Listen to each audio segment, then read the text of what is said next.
I'm Marcus Ellison, 28, still living at home in Raleigh, North Carolina, trying to scale my freelance AI tools business after finishing my master's in computer engineering. Rent here's no joke lately, and working from home made financial sense. That office wasn't just a room, it was the insulated sunroom I renovated myself. I put in the hardwood, rewired the outlets, even installed custom soundproofing. For 3 years, I built my business there. Late nights, client calls, coding marathons. I paid my parents $700, 0 cents a month, plus half the groceries and most of the maintenance. Then came Kyle, 19, fresh off dropping out of his second gap year, my younger brother. 0 job history, no ambitions, unless you count yelling over Call of Duty for 17 followers on Twitch. Mom didn't even look up from her iPad when she said it. Kyle needs the sunroom now. His brand is growing. His what? I just closed a $6,000 0 cents project that covered the HVAC repair they couldn't afford last winter. No thanks, of course. Dad, munching wings on the couch, added, "Let your brother have a shot. You can set up in the basement." The basement, unfinished drywall, cold slab floor, moldy smell. I've upgraded their Wi-Fi, fixed Mom's laptop, and even replaced the porch steps last fall. I've put over $10,000, 0 cents, into this house. Meanwhile, Kyle hasn't paid a dime. But he grinned, like he'd won. He always gets what he wants, the special treatment, the coddling. I made Dean's List, they blinked. He got a D+, celebration dinner. That night I smiled back, said nothing. Then quietly signed the lease on a downtown co-working loft, and called the realtor handling their mortgage. Where the Wi-Fi barely reaches and the ceiling's so low I have to hunch, that's where they expect me to move now, right next to dusty holiday decorations and a busted elliptical. But I just nodded. What else was I supposed to do? I've spent my entire life being the reasonable one while they bent over backward for Kyle. That night I sat in the sunroom, my sunroom, staring at the space I'd built from scratch. The reclaimed wood desk I'd designed, the flawless cable setup, acoustic panels I saved up to install. 3 years of labor, learning, building, all for nothing. And for what? So a teenager who couldn't even wash his own cereal bowl could yell into a mic about battle passes? Something in me just snapped. I should probably explain the Kyle situation, because this isn't just about a room. It's about years. Growing up, if I got a 93, Dad would ask why it wasn't a 98. If Kyle scraped a 70, he got ice cream and a round of applause. He just needs more support, Mom always said. Translation, I was the one they didn't have to worry about. So, they didn't. At 16, I worked weekends to afford a secondhand laptop. Kyle got the newest iPhone at 12 because everyone else had one. I earned a full ride to NC State. He failed out of Wake Tech twice, and somehow they were the ones who felt guilty. When I moved home post-grad, it was supposed to be temporary, reasonable. But I became the live-in tech guy, handyman, and financial safety net. Furnace broke, I paid. Car died, I paid. New deck, I paid, and built it. Dad loves saying, family helps family. But somehow, it always feels like I'm the only one doing the helping. That night, I couldn't sleep. Just lay there in my old twin bed staring at the ceiling, tallying every time they'd chosen Kyle over me. Every time they took from me to give to him. Every time I bit my tongue and played the part of the understanding older brother. Not anymore. The next morning I skipped breakfast. I couldn't bear to see Kyle's self-satisfied smirk, or hear Mom rattle off Pinterest ideas for his new streaming studio. Instead, I sat in my car in the driveway, scrolling apartment listings. I'd been saving for a place, but Raleigh rent's no joke lately. I figured I had another year to go, but I'd live on canned soup if I had to. I found a studio on the edge of downtown, 520 square feet, dated appliances, but it had a quiet nook perfect for my dual monitor setup. $1,300, 0 cents a month. Below market, which made me suspicious, until I saw the listing had only gone live an hour ago. First, last, and security, $3,900, 0 cents total. I had just under $6,000, 0 cents saved. Tight? Definitely. Doable? Absolutely. I sent over my credit score and business docs, got a reply within an hour. Can you come see it this afternoon? You bet I could. The place was worn but clean. Big windows. Hardwood floors. Most importantly, no Kyle. No parents guilt-tripping me over money they never repaid. I'll take it, I told the landlord, a chill older guy named Gary, who said he liked renting to people who don't throw ragers on Tuesday nights. I signed the lease, paid the deposit, and got the keys. Just like that, I had my exit strategy. When Mom texted asking me to grab groceries, I replied, sure. But I didn't get $200, 0 cents worth, just milk and eggs. The bare minimum. Hey, the printer's jammed again, Kyle called as I walked in from my evening run. Normally I'd roll up my sleeves and fix it. 20 minutes of poking around to unjam whatever label sheet or resume Mom or Kyle had mangled this time. Not today. Can't, I said. Client deadline. But your mom needs to print stuff.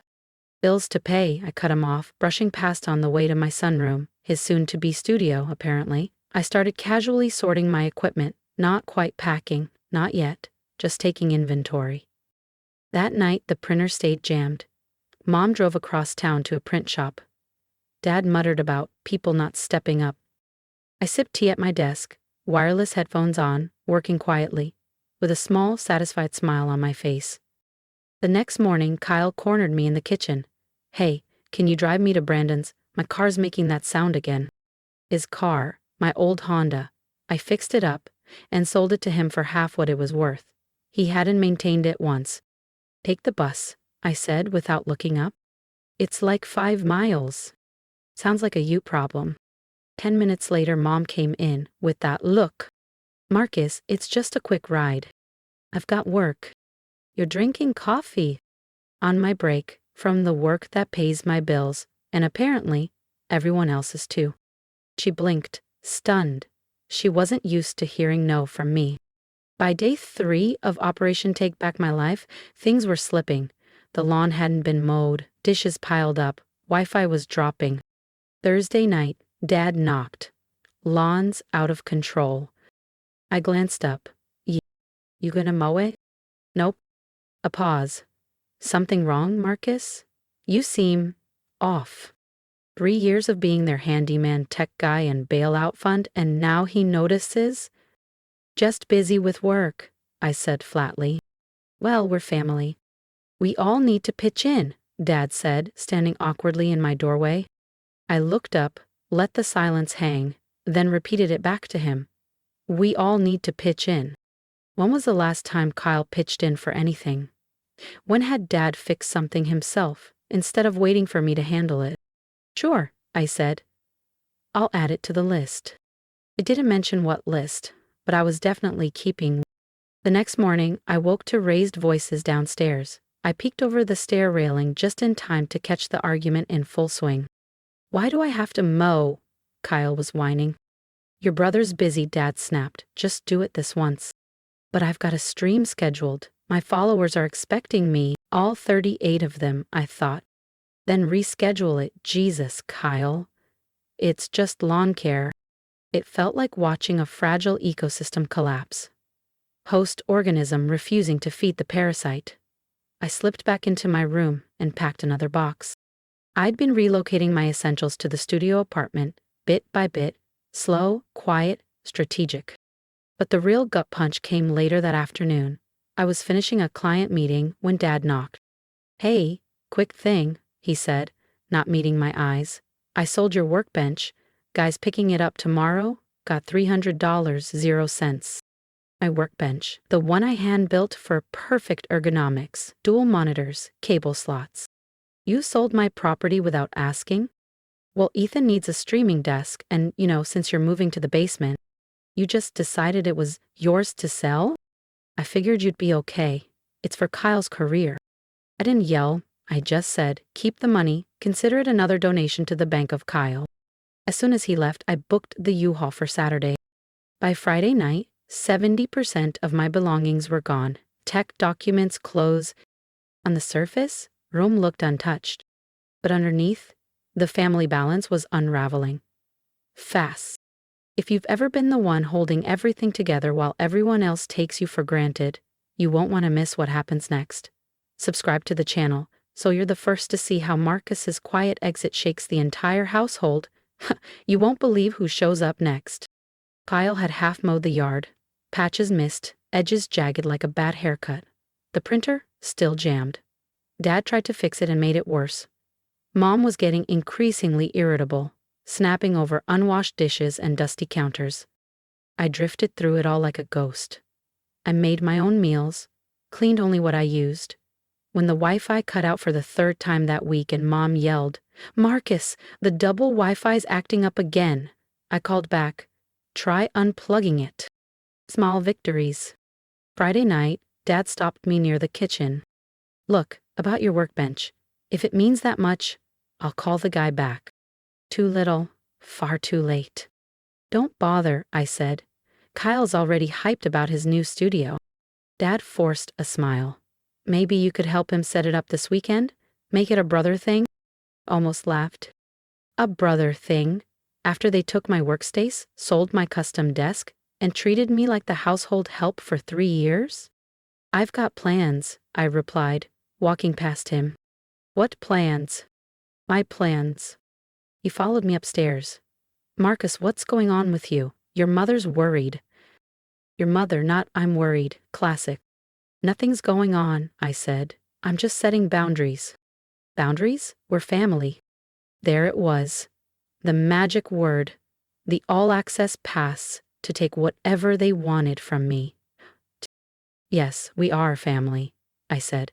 "Which is why it's strange that when Kyle wants something, we support each other. But when I need something, you're an adult. Figure it out." Dad's face flushed. "That's not fair. We've supported you plenty. Name one time this past year you helped me. One time you put my needs first." He hesitated. "We let you live here. I pay rent. $850, 0 cents, plus utilities, plus groceries. I've covered emergencies, repairs, even your transmission. I'm not living here, Dad. I'm subsidizing this house." "It's ridiculous." "Is it? Tell me what Kyle's contributed." Silence. "And now you've taken the only space that was mine?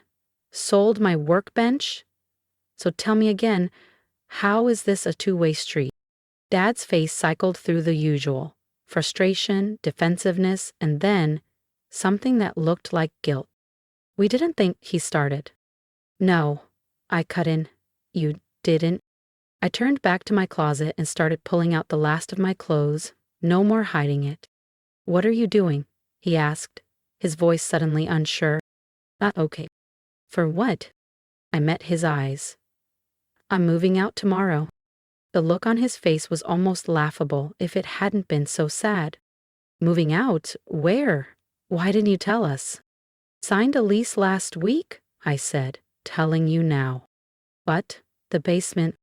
"Oh, right. The plan was, I'd keep funding this house while you kept taking. That about right?" He didn't deny it. That silence said it all. "Marcus, let's be reasonable. Your mother will be upset." "I'm sure. The ATM's shutting down." He left in a daze. I heard hushed voices rising downstairs. I kept packing. Calm, steady. The storm was finally coming, and I wasn't sticking around to fix it. Saturday morning, I rolled the U-Haul into the driveway. Quietly, box by box, I carried out my things while they watched. Mom, naturally, started crying. "I don't understand why you're doing this. Why not talk to us first?" "Like you talked to me before taking my office?" "That's different. Kyle needed." "Kyle always needs. Kyle always gets. I'm just removing myself from the equation." Dad tried bargaining. "This is childish. Running away because you didn't get your way?" "Not running," I said, lifting my PC tower. "Moving on. Big difference." Kyle whined from the porch. "What about my desk?" "Ed sold mine, remember?" I smirked. "Sounds like a you problem." Mom trailed behind me, still teary. "I just don't understand. We're family."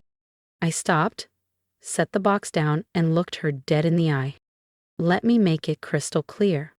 I walked into the kitchen, grabbed a marker from the drawer, and a scrap of paper from the still jammed printer. In thick black marker, I wrote across the paper, Marcus's contributions, last 12 months. Rent paid $10,200, 0 cents. Utilities, tilde $1,800, 0 cents. Groceries, tilde $4,800, 0 cents. Furnace repair, $2,700, 0 cents. Dad's transmission, $1,800, 0 cents. Ec rebuild, $1,100, 0 cents, plus 80 hours of labor. Home maintenance tilde $2,400, 0 cents.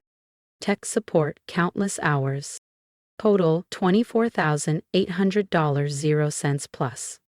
Kyle's contributions, $0, 0 cents. Attitude, priceless. I slapped it onto the fridge with a magnet. Then I turned to Mom. That's where this is coming from. Her tears stopped mid-track. It hasn't been that much. Check my bank records, I said flatly. I kept receipts. Dad walked in mid-confrontation and read over her shoulder. I watched the blood drain from his face. The furnace wasn't that expensive. $2,700, 0 cents, I said. I have the invoice. You promised to pay me back once things settled. That was 11 months ago. They looked at each other, cornered. We meant to, Mom started. Don't, I cut in. Not even mad about the money anymore. What hurts is how I've kept this house functioning, and you still treat me like the selfish one. You always put Kyle first, every time. He's younger, Dad said weakly. He's finding his way. Well, he's 19. At that age, I worked 2 jobs, paid for my car, my phone, everything. You gave him a free ride. Because you were responsible, Mom's voice trailed off. Exactly. I was capable, so you gave me everything to carry. He was incapable, so you gave him nothing. I picked up another box. Marcus, wait, Dad said, panic creeping in. We'll fix this. Too late. Lease is signed, deposit paid. And as of Monday, my name's off the utilities. Mom paled. What do you mean? I've been covering internet, streaming, and half the power bill. I canceled or transferred it all yesterday. You've got about 48 hours to figure out new arrangements, I said, closing my laptop for the last time in that house. Kyle appeared in the doorway, finally realizing the gravity of the situation. You can't just leave, he said, panic creeping into his voice. Who's going to fix the printer? The Wi-Fi? I actually laughed. That's your first concern? Not how will we pay the bills, but who'll fix your crap for free? I brushed past him with the box and walked it to the truck. Mom followed, frantic now. Marcus, please. We didn't realize how much you were doing. We'll work something out. With what money? I asked. You guys live paycheck to paycheck. We'll figure it out, she insisted. Just don't do this. I already did. I locked the U-Haul and turned to her. I'm not asking for the money back. I'm not even asking for an apology. I'm just done being the family ATM. But what about Kyle? She asked, still centered on him, even now. What about him? He's an adult. Let him get a job. Can't find anything in his field. His field? He's a dropout who plays video games badly on the internet. That's not a field. That's a hobby. Harsh, maybe, but true, and long overdue. Dad reappeared, pulling out his wallet and offering 5 $20 0-cent bills. Here, he said. For the furnace. I looked at the money, then at him. Keep it, you're going to need it. I climbed in, closed the door. Mom was sobbing. Dad looked stunned. Kyle was texting, probably complaining about how I ruined everything. I'll call when I'm settled, I said. More than they deserved. As I pulled away, I glanced in the side mirror. They looked completely lost. The first week in my new place? Bliss. No sudden tech support calls, no guilt trip dinners, just me, my gear, and the silence of a space that was 100% mine. Mom texted the next day. The internet's not working. Did you really cancel it? I didn't reply. 3 days later, Dad called. The water heater's making a noise. YouTube has tons of DIY videos, I suggested before hanging up. By the end of the week, the texts were coming in hourly, as the printer still wasn't working. The yard was a jungle. They had no idea how to reset the router. The streaming services? Gone. Kyle's career was stalled because apparently setting up a webcam and mic was beyond him. "Can you just come over for an hour?" Mom begged. "We'll pay you." "My contractor rate is $95.00 an hour," I replied. 2-hour minimum, up front. That shut her down. For now. But the next Tuesday, exactly 10 days after I moved out, I got a panicked call from Dad at 8:33 a.m. "The furnace quit. The house is freezing." It was mid-February, lows in the 30s. "Call the HVAC company," I said. "They want $200.00 just to come out, plus parts and labor. Welcome to homeownership." "Marcus, please. We don't have that kind of money right now." Of course they didn't. They'd been counting on me. "What about the emergency fund?" I asked, knowing there wasn't one. "Your mother had to use it for groceries," he admitted.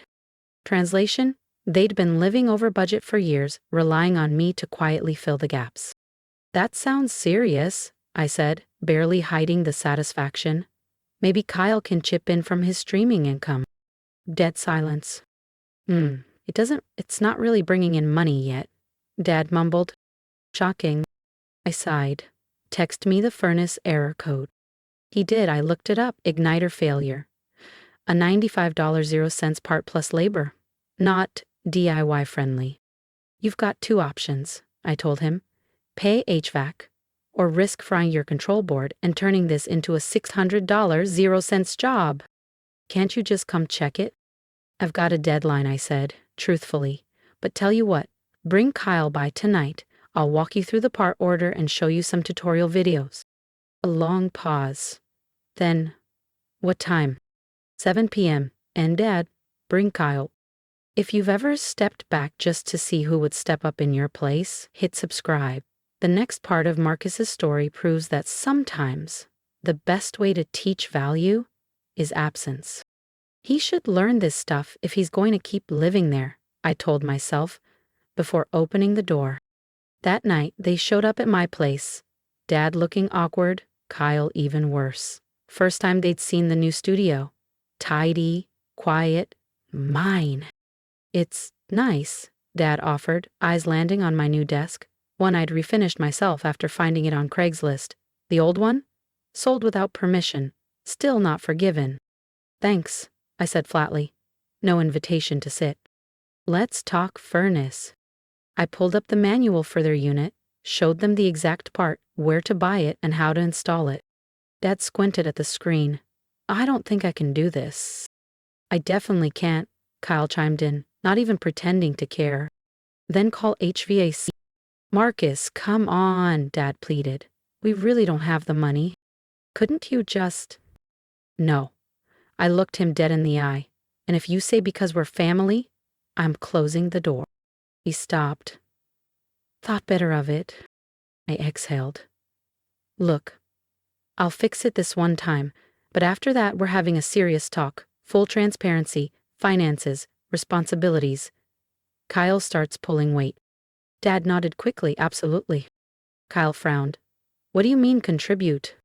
"I mean get a job. With a paycheck. You pay rent, you do chores without being asked, and you learn to fix things, because I'm not coming back."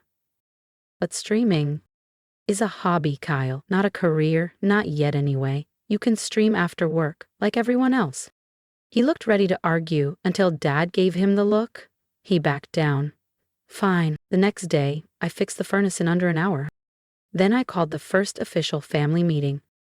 Laid out real numbers, income, costs, all the invisible support I used to provide. Proposed a fair household budget. Kyle's rent? $250.00 a month. "That's not fair," he whined. "I don't have money." "That's why you get a job," I said. Calm, firm, like I was talking to a child. "McDonald's is hiring, so's Target, so is every warehouse in the city." "Those aren't real jobs," Kyle muttered. They pay real money, I replied. Money you need. Mom looked like she might cry again. Marcus, he's not like you. He struggles with what exactly? I cut in. He's not disabled. He's not sick. He's a perfectly healthy 19-year-old who's been allowed to coast because it was easier than holding him accountable.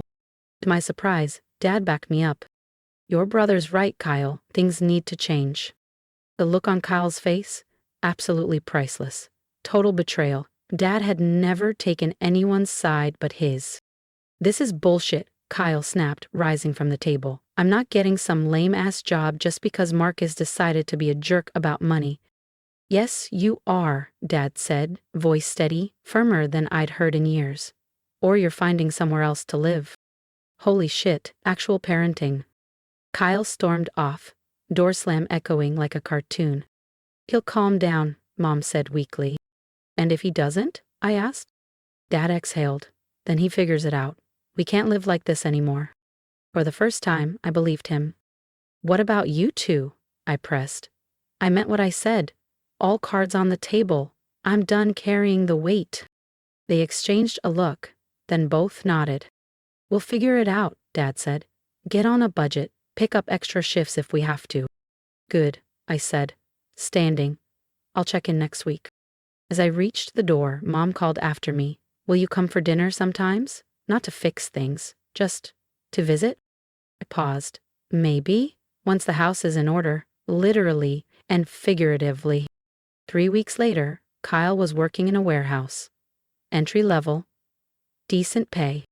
The look on his face when he handed Dad rent? Delicious. Dad pulled out his tools, started watching DIY videos. Mom stuck to a real budget. They even started paying me back for the furnace. Small amounts, sure, but consistent. And me? I'm thriving. No chaos, no freeloaders, just peace, purpose, and proof that boundaries work. I still drop by for dinner now and then, but these days, when something breaks, I don't leap up to fix it. I sit back, watch, let Dad and Kyle figure it out. It took burning everything down to build something healthier, and I don't regret it for a second. It's been 6 months since I moved out, and honestly, the transformation is kind of shocking. Last weekend, I stopped by for our monthly family dinner, on my terms, where I'm a guest, not their handyman or wallet. The lawn trimmed, the sink empty. Kyle not glued to his gaming chair? Turns out the golden child learned some hard lessons lately. Streaming took a nosedive once he had to balance it with an actual job. 12-hour marathons don't work when you're moving pallets for 8 hours a day.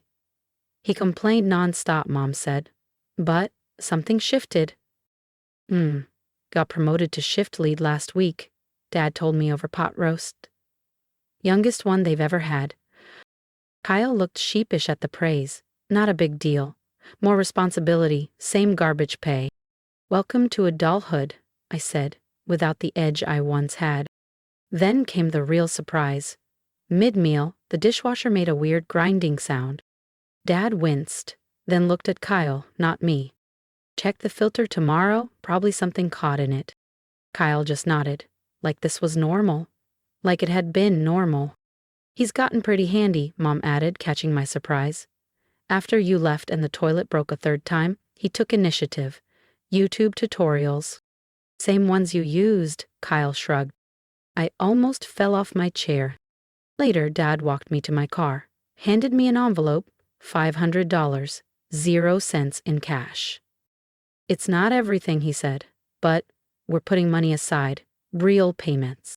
I was stunned. For years, money only flowed one direction, out of my pocket. Thanks, I said softly. We should have done better, Dad muttered. Didn't realize how much we leaned on you until you weren't there to lean on. No excuses, just, I'm sorry. Words I never thought I'd hear. Kyle's different too, Dad said, hands in his pockets. Having real responsibilities, earning his own money. It's been good for him. Made him grow up. Better late than never, I replied, but without me carrying the load? Dad hesitated. You doing okay? Place working out? Better than okay, I said honestly. Business has doubled since I moved. Turns out when no one's draining your energy or money, you can actually build something. He flinched a little, but nodded. You deserved better from us. On the drive home, I realized my family hadn't just adjusted to my absence. They'd grown from it. Kyle was maturing. My parents were owning their financial mess, and most surprisingly, they were finally acknowledging how they'd treated me. I know some people will say I should have cut ties completely. Trust me, I considered it. And for some, that is the healthiest option. But in my case, when they showed real change and remorse, a controlled relationship felt worth trying. Your mileage may vary. A week later, I got a text from Kyle that almost made me crash my car. Hey, got a bonus. Want to pay you back for the bike Dad sold. Dick move. Venmo? I literally pulled over, checked if I was hallucinating. I sent him my info, half expecting radio silence. 10 minutes later, $300.00 appeared with a note for the bike. Sorry it took so long. It wasn't about the money, it was the acknowledgement. Even more shocking, he called. Yes, called. Asking for help building a basic budget. Warehouse is offering $401K match, he said. I should probably figure out how that works. He came over, took notes, listened. Before leaving, he paused. Your place is nice, way better than the moldy basement. Thanks, I smiled. I was a real jerk about the garage, and a lot of stuff. I didn't know how much you were doing. Water under the bridge, I said. And I meant it. Mom and Dad really miss you, he added. Not just for fixing stuff, actually miss you. I miss parts of being around, I admitted. Not the constant crisis management, but the good parts. For what it's worth, he said. I'm glad you stood up for yourself. Stuff had to change. And now, 6 months later, it has. Mom and Dad are finally budgeting, building savings. Dad's even learning home repairs. Kyle's holding down a steady job, streaming as a hobby, and eyeing college with a plan. And me? I'm dating again. Joined a climbing gym. Grew my business. All the energy that used to keep them afloat now builds my life. I don't loan money. I don't drop everything to fix their problems. But the relationship? It's grounded in mutual respect now, not obligation. It's still a work in progress, but this time it's actual progress. Sometimes the kindest thing you can do is stop enabling people's worst behaviors. It's painful, messy, but if they're capable of growing, they'll eventually thank you for walking away. Mine did, and I never saw that plot twist coming. If you've ever felt taken for granted, I'd love to hear your story. Drop a comment below. Tell me how you found your voice or what boundaries changed your life. Your support reminds me I wasn't wrong to walk away. And hey, if you think I did the right thing, let me know.